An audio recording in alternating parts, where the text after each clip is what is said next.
Well, I know I usually send you guys videos after Northfield, but Amy and I have been driving all day, and I literally got there in time to start driving. I was a little tired after, and I was very happy with the way the horses raced, but I just thought a little fresher on Sunday morning and a little sharper on Sunday morning would be a better time to bring you guys a video. I know everybody's used to video all week, and we're happy to bring you the videos, but my God, it's cold, eh? Wow. It's definitely Christmas season, that's for sure. You guys will get that joke later.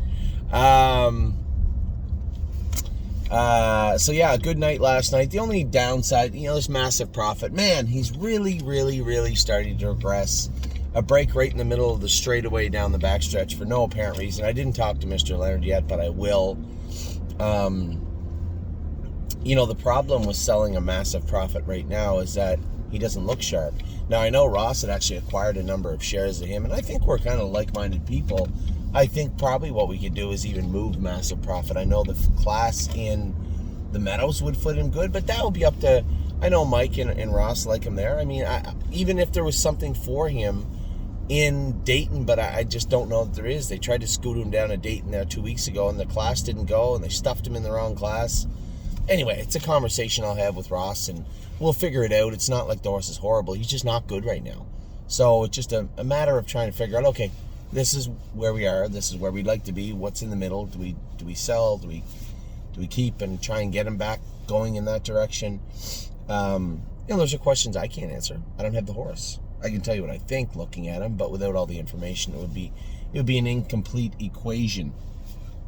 Now, the rest of the stable did very well last night. I was very happy. J.K. Mickey Mantle, yeah, James got locked in, but I didn't mind that last night.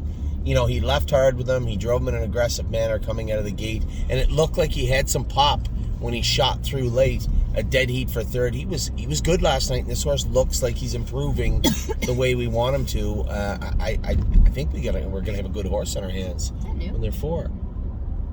That was an old IHOP. They said it was there forever. Did it just say it was opening again? Yeah. Another reason.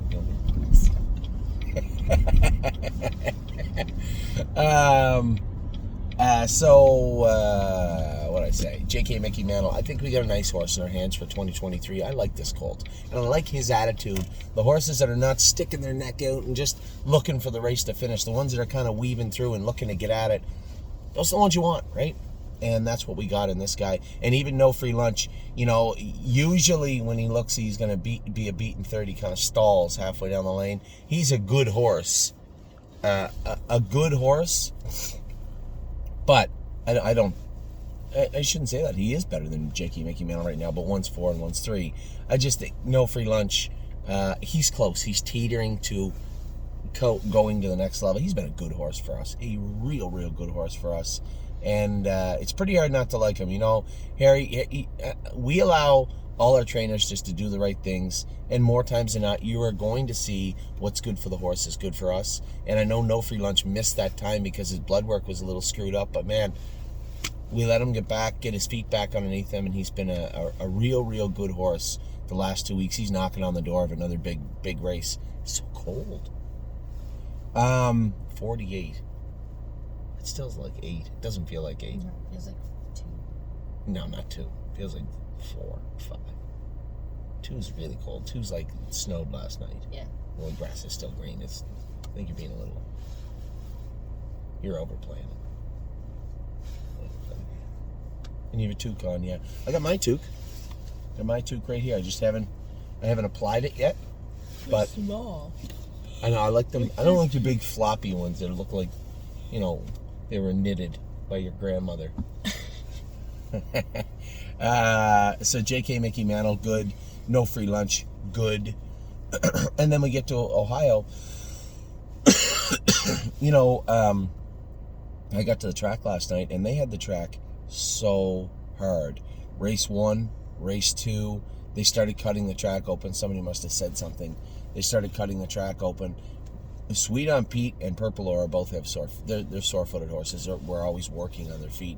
I was very concerned. I warmed up Purple Aura after race 3, and the track was still very hard, and she was not good. We had made a couple little equipment changes going into the race, and I said, Darren, listen, She's usually sure-footed. I know she shows those X's. Pitch Coshocton out. Throw that out. The other 2 breaks were fair and square, though, so she wasn't 100%, but we changed her shoes. I think she's better now, but just be wary. One, when Pete and Aura are on the top of their game, Pete's a better horse. She's stronger, bigger, stronger filly, but Purple Aura was always that even Steven, always going to put in that extra effort type horse, and she just hasn't been that way in a bit. She's been adequate, but coming back. She's coming back. She's a fighter. And then last night, fair and square, right? I knew I almost lost Pete coming out of the gate. So Purple Aura was good. We'll talk about them both at the same time. I almost lost Sweet on Pete coming out of the gate, and she can. She will give you that feel when she's switching gears coming out of the gate. You got to watch her. Then you factor in that rock hard track, and I was very concerned going up the gate. I'm like, man, 7-5, but if I drive her like she's 7-5, she could run. She made a break in the final coming to the half at this track last year. She's made breaks halfway down the lane at multiple venues. She's made a break in the last turn. I mean, this filly could make breaks, and this is the track type to make her do it. Delaware had a big cushion on it, soft.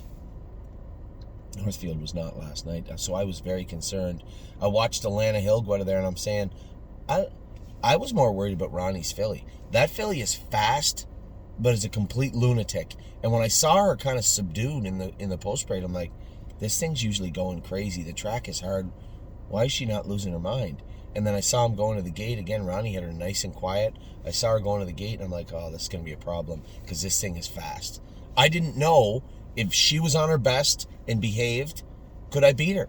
Yeah, I know I can't beat her out of the gate, thinking leaves fast the car. But Brett Miller, I almost thought when Brett was clearing the front, maybe I'll come at the corner. I'm like, no, just be safe with this filly. She likely has a real good chance to win and a very good chance to be second or third. Don't put her on the run. So we were just about to come out of the first turn, and Brett's on the run. Somebody had said to me last night, they said, if you think you got to the front, were you a winner? I said, oh, no, if I'd have got to the front in the first turn, I think what happened to Brett would have happened to me. She just would have blown up. So as the race went on, she thawed out, cooled down.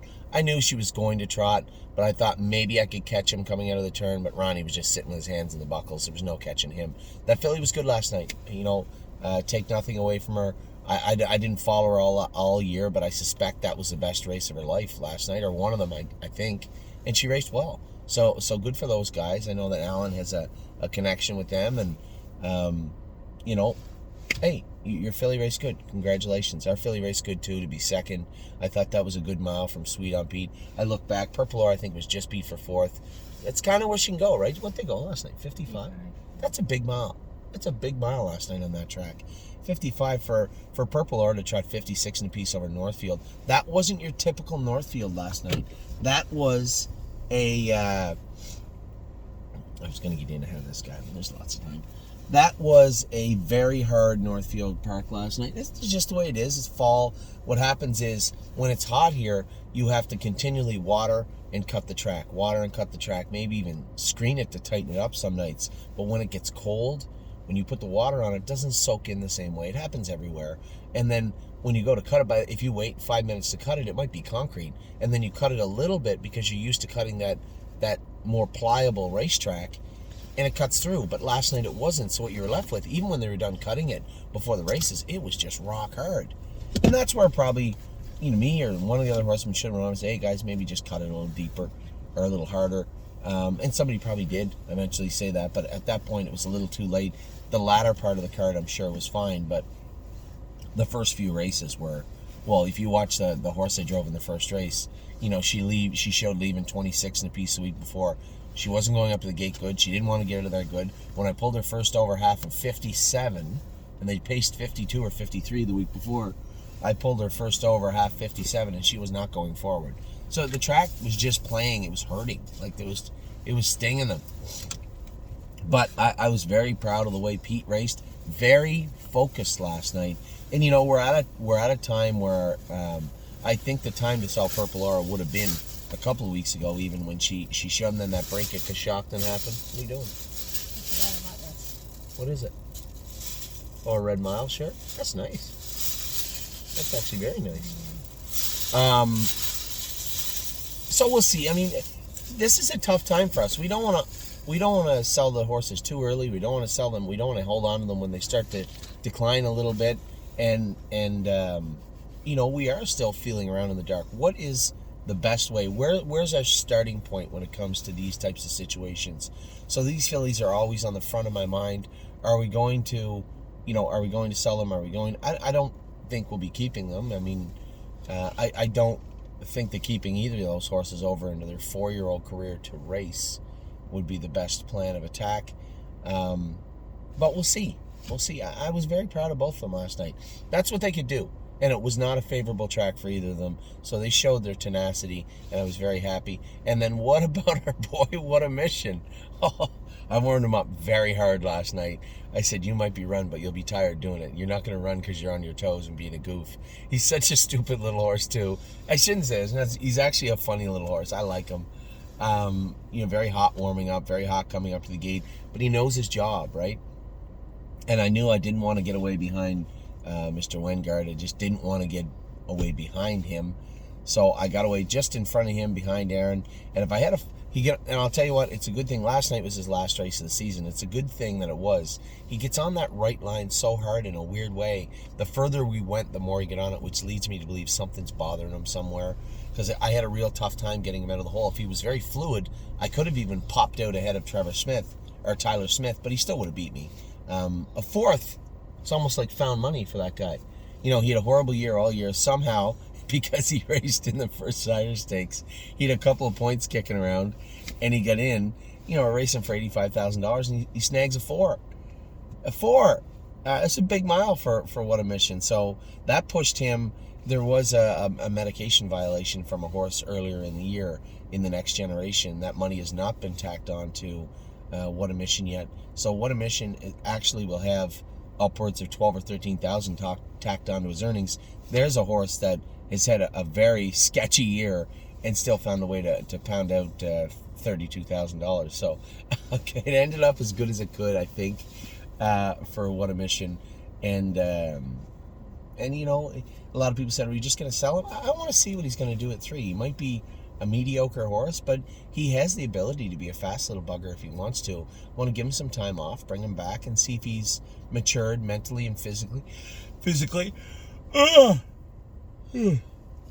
was a carryover from last night. If he's matured physically and mentally enough to be an effective sophomore. So, What a Mission heading the field. And we need the stall badly, too. So he's heading the field soon. And we got a full boat now in Ohio. So he's heading to the field now. We'll see how the rest of the year plays out. But a great day today. Got some more racing on tap coming up. Great racing last night. Got some more racing on tap today. Heading into tomorrow and the rest of the week.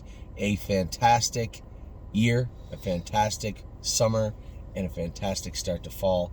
Christmas season here at the stable. Take care.